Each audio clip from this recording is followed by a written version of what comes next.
उसके लिए अगर कोई सवाल कहे तो आप उसको जेल में डाल देंगे। आप ये कह रहे हैं कि असम पुलिस गलत है, हेमंत जी गलत है, उनकी पत्नी गलत है, बस पवन खेरा दूध के धुले हुए हैं, ये कहना चाह रहे हैं? देखिए, आरोप लगाए हैं वो कि उनका पासपोर्ट दो जगह से आया है।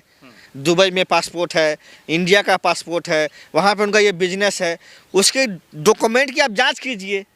अगर जांच में अगर वो जो है ना गलत पाया जाता है तो उसका जो भी कानूनी कार्रवाई है आप नोटिस दीजिए। बिना तथ्य के आरोप लगा देंगे आप? अरे भाई, आरोप तो मोदी जी भी लगा। भक्त में सुनिए पवन ना, खेरा जी का भक्त, सुनिए ना, अन्ना हजारे के पास था तथ्य जो है। अन्ना हजारे कहाँ मर गए हैं? 10 सालों में उनको अब महंगाई नहीं नजर आ रही है। पूरा देश अडानी अम्बानी को बेच दिया है। उसके लिए अनशन नहीं करेगा वो। आरएसएस के इशारे पे आया था, नाच के चला गया यहाँ से अन्ना हजारे, और उसको कहते हैं कि वो बहुत बड़ा देशभक्त है। अरे वो देश को बेचने वाला है अन्ना हजारे। अगर वो नहीं बैठता रामलीला मैदान में तो नरेंद्र मोदी की सरकार नहीं बनती। मतलब जेल जाने से डर रहे पवन खेरा जी, ये आप कह रहे हैं? जेल जाएं तो कोर्ट में रो क्यों रहे हैं? जेल जाने से हम नहीं डरते हैं। हाँ। अगर हमने गलती किया तो आप हमको जेल भेजिए। बिना गलती के हम जेल क्यों जाएंगे? बिना किसी जुर्म के हम जेल क्यों जाएंगे? जेल जाएंगे तो हम उस आरोप में जाएंगे ना जो हमने जुर्म किया हो। आप जुर्म किए नहीं और आपको उठा के पुलिस जेल में डाल दे तो अगली बार आप जब जेल से आएंगे तो आप तो हाथ में हथियार उठा लेंगे कि जब मैं बिना कुछ किए जेल गया तो मैं साले को मार के जाऊंगा जेल। तो इससे की पत्नी पे बिना सोचे समझे आरोप ऐसे लगा देंगे आप? अच्छा, एक आम आदमी हो तो समझ में सुनिए ना, नरेंद्र मोदी जी प्रधानमंत्री पे आरोप लगाते थे तो क्या हमने मोदी जी को जेल में डाल दिया? उन पे एफआईआर करवा दिया, उनके ऊपर वारंट करवा दिया। 2002 जो है ना दंगे थे, सुप्रीम कोर्ट में केस चल रहा था, हमने तो कभी इंटरफेयर नहीं किया। न्यायपालिका जो फैसला लिया उसको हमने स्वागत किया।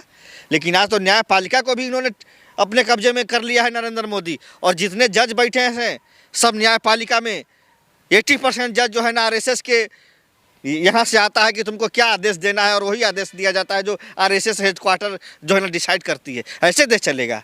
ऐसे देश में रहने से अच्छा है कि लड़ते लड़ते मर जाएंगे, लेकिन अपने आने वाली नस्लों को गुलाम नहीं होने देंगे। निचली अदालत से उनको राहत नहीं मिला, उचली अदालत से भी राहत नहीं मिला पवन खेरा को, तो ये तो समझिए कम से कम कि गलती है उनकी।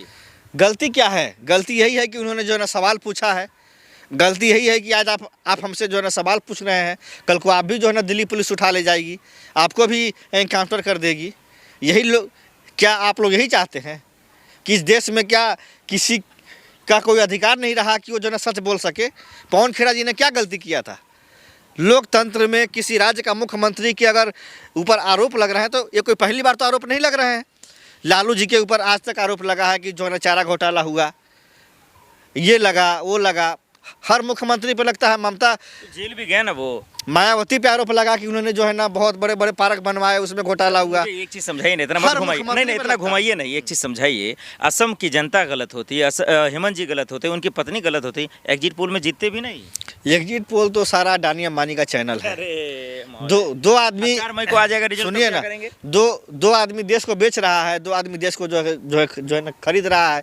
ये जितना बड़े बड़े मल्टीनेशनल जो देख रहे हैं अखबार, और बड़े बड़े मल्टीनेशनल जो न्यूज़ चल रहे हैं बड़े बड़े जो है ना डिस्प्ले पे, वो सारे अडानी अंबानी के चैनल है। और नरेंद्र मोदी बेचने में और वो लोग जो है खरीदने में, तो वो लोग कभी जनता के लिए पूछेगा कि बिहार के आदमी को गोली मार दिया गया दिल्ली में, उसको कब न्याय मिलेगा? सम्राट चौधरी कब जाएंगे? प्रधानमंत्री कब जाएंगे? गृह मंत्री के चुनाव में यही मुद्दा था आपको, हेमंत जी की पत्नी पर मुद्दा था, यही मुद्दा था पवन खेरा के पास, कांग्रेस के पास। हमारे पास बहुत सारे मुद्दे थे। तो ये फालतू का जिक्र क्यों कर रहे थे? असम की जनता का सबसे बड़ा मुद्दा था कि असम में 18 लाख जो लोगों को शेल्टर होम में डाला गया था, उसमें से 16 लाख हिंदू परिवार थे। और वो हिंदू परिवार कोई यूपी से कोई बिहार से जाके बस गया था वहाँ, उसके ज़मीनों को हड़पा गया, उसके सोना चांदी पैसा कौड़ी को लूट लिया गया, उसको शेल्टर होम में डाल दिया गया। कोर्ट ने फैसला, छोटी छोटी बच्चियों को उठा करके जो है अफसर द्वारा प्रताड़ित किया गया। असम के लोग हेमंत बिस्वा शर्मा को कभी नहीं चाहती कि वो मुख्यमंत्री रहे। मैं इसीलिए जोर दे रहा हूँ। आखिरी सवाल, एक तरफ कोर्ट ने फैसला सुरक्षित रखा, पवन खेरा जी जेल जाएंगे नहीं, ये आपको पता है, लेकिन एक तरफ कहा जा रहा है कि हेमंत जी हैट्रिक लगा रहे हैं, क्या रहेगा आपकी जवाब? हेमंत बिस्वा शर्मा अगर लोकतंत्र देश में जिंदा है, अगर चुनाव आयोग अगर जो है निष्पक्ष अगर चुनाव करवाता है तो हेमंत बिस्वा शर्मा चुनाव हार रहा है। अगर उसने गड़बड़ी किया होगा जो ना चुनाव आयोग, तो जैसे जो है नेपाल का चुनाव आयोग का जो मुक्त था जो है वो जेल गया है, अब ये भी जेल जाएगा, ये भी जेल जाने वाला है। गणेश कुमार, ये भी समझे कि लोकतंत्र की हत्या कर रहा है ये।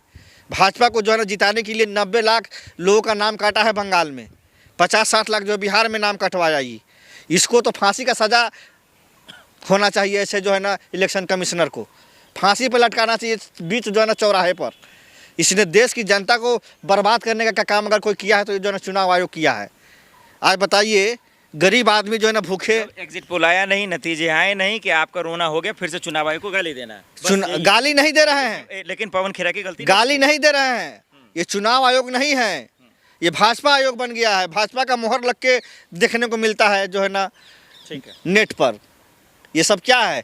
अब आर पार की लड़ाई होगी, मरना है तो मरेंगे नहीं, लेकिन लोकतंत्र को आज़ादी दिला के रहेंगे। चलिए, बहुत शुक्रिया। धन्यवाद।